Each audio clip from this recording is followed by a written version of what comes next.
সুধী বৈষ্ণব ভক্তবৃন্দ, ভক্তিপূর্ণ প্রণাম রইল আপনাদের চরণে। আশা করি সকলে ভালো আছেন। আমি প্রণাম জানাই আমার শ্রী গুরুদেবের চরণে। প্রণাম জানাই অনন্ত কোটি বিশ্বব্রহ্মাণ্ডের নায়ক শ্রী ব্রজেন্দ্র নন্দনন্দনের চরণে। কোটি কোটি ভক্তিপূর্ণ প্রণাম।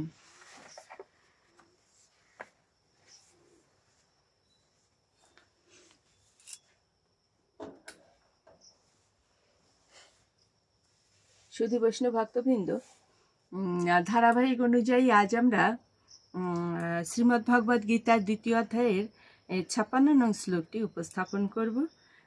সুধী বৈষ্ণব ভক্তবৃন্দ, তো আসুন আমরা শ্রবণ করি। অজ্ঞানতিমিরান্ধস্য জ্ঞানাঞ্জন শলাকায়া চক্ষুরুন্মীলিতাং যেন তস্मै শ্রী গুরুবে নমঃ।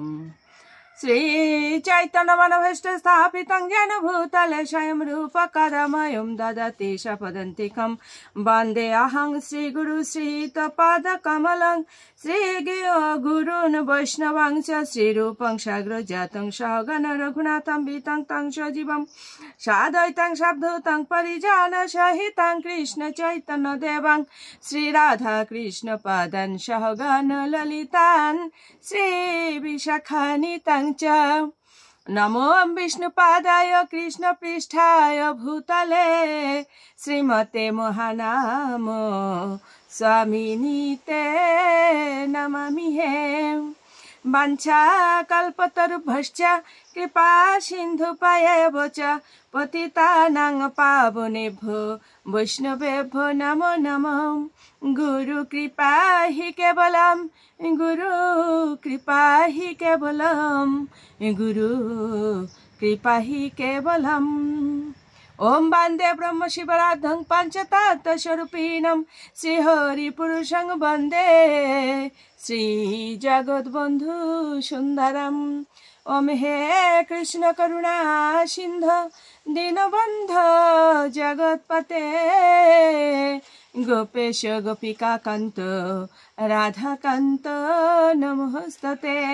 কৃষ্ণায় বাসুদেবায় হরয়ে পরমাত্মনে প্রণত ক্লেশনাশয় গোবিন্দায় নমো নমঃ। তপ্ত কাঞ্চন গৌরাঙ্গিনী রাধে বৃন্দাবনেশ্বরী বৃষভানুসুতং দেবে প্রণমামি হরি প্রিয়ে। ওম শ্রী পরমাত্মনে নমঃ। ওম শ্রীমদ্ ভগবতে শ্রীগীতায় নমঃ। নারায়ণং নমস্কৃত্য নরং চৈব নরোত্তমং দেবীং সরস্বতীং ব্যাসং ততো জয়মুদীরয়েৎ। মুখং করোতি বাচালং পঙ্গুং লঙ্ঘয়তে গিরিং যৎকৃপাতমহং বন্দে পরমানন্দ মাধবম।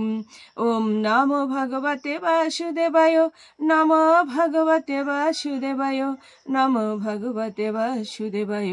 শ্রীমদ্ ভগবতে শ্রীগীতায় নমঃ। হরে কৃষ্ণ কৃষ্ণ কৃষ্ণ হরে হরে, হরে রাম রাম রাম হরে হরে। হরে কৃষ্ণ কৃষ্ণ কৃষ্ণ হরে হরে, হরে রাম রাম রাম হরে হরে। ওম শ্রী পরমাত্মনে নমঃ। শ্রীমদ্ ভগবত শ্রী গীতায় নমঃ। শ্রীমদ্ ভগবদ গীতা দ্বিতীয় অধ্যায় শ্লোক সংখ্যা 56। দুঃখেষু অনুদ্বিগ্ন মনঃ সুখেষু বিগত স্পৃহঃ বিতরাগ ভয় ক্রোধঃ স্থিতধিঃ মুনিঃ উচ্যতে। অনুবাদ: ত্রিতাপ দুঃখ উপস্থিত হলেও যার মন উদ্বিগ্ন হয় না, সুখ উপস্থিত হলেও যার স্পৃহা হয় না, এবং যিনি রাগ ভয় ক্রোধ থেকে মুক্ত তিনি স্থিতধি অর্থাৎ স্থিতপ্রজ্ঞ। অর্জুনের সেই প্রশ্নের উত্তর ভগবান বলছেন। অর্জুনের প্রশ্ন ছিল স্থিতপ্রজ্ঞ কে?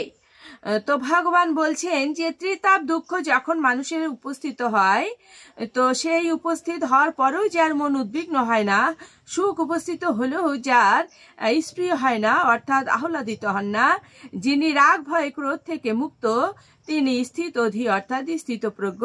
তাৎপর্য, মুনি তাকে বলা হয় যিনি কোনো স্থির সিদ্ধান্তে উপনীত না হয়ে নানা রকম অনুমান করবার জন্য মনকে নানাভাবে আলোড়িত করতে পারেন। তাই বলা হয় যে নানা মুনির নানা মত। কোনো মুনির মত যদি অন্য মুনির থেকে স্বতন্ত্র না হয় তবে তাকে যথার্থ মুনি বলা যায় না। নাসা বৃষির্যসমতম না ভিন্নম। মহাভারত বনপর্ব তে বলা হয়েছে, ভগবান এখানে বলেছেন স্থিতধী মুনি সাধারণত মুনিদের থেকে ভিন্ন। স্থিতধী মুনি সর্বদাই কৃষ্ণ ভাবনায় মগ্ন, কেননা তিনি জল্পনা কল্পনামূলক সমস্ত কার্যকলাপের পরিসমাপ্তি করেছেন। তাকে বলা হয় প্রশান্ত নিঃশেষ মনোরথান্তর, অথবা যিনি জল্পনা কল্পনার স্তর অতিক্রম করে উপলব্ধি করতে পেরেছেন যে বসুদেব তনয় ভগবান বাসুদেব বা শ্রীকৃষ্ণ হচ্ছেন সবকিছু। তাকে বলা হয় মুনি, যার মন একনিষ্ঠ। এই ধরনের কৃষ্ণ ভাবনাময় ভগবত ভক্তকে জড় জগতে ত্রিতাপ ক্লেশের কোনো আক্রমণই আর বিচলিত করতে পারে না, কারণ তিনি সব রকমের দুঃখ দুর্দশাকে ভগবানের আশীর্বাদ বলে মনে করেন।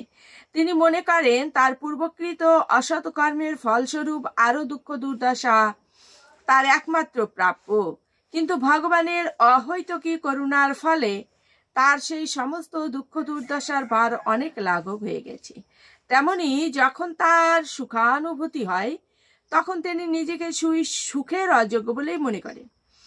তিনি ভাবেন ভগবানের কৃপাতেই তিনি ওই রকম সুখপ্রদ অবস্থায় রয়েছেন এবং ভগবানের সেবায় তাই আরো বেশি করে আত্মনিয়োগ করতে চেষ্টা করেন বা করতে পারেন। ভগবানের সেবা করবার জন্য তিনি সবসময় সৎসাহসী ও তৎপর এবং কোন রকম আসক্তি বা বিরক্তি তাকে সেই সেবা থেকে বিরত করতে পারে না।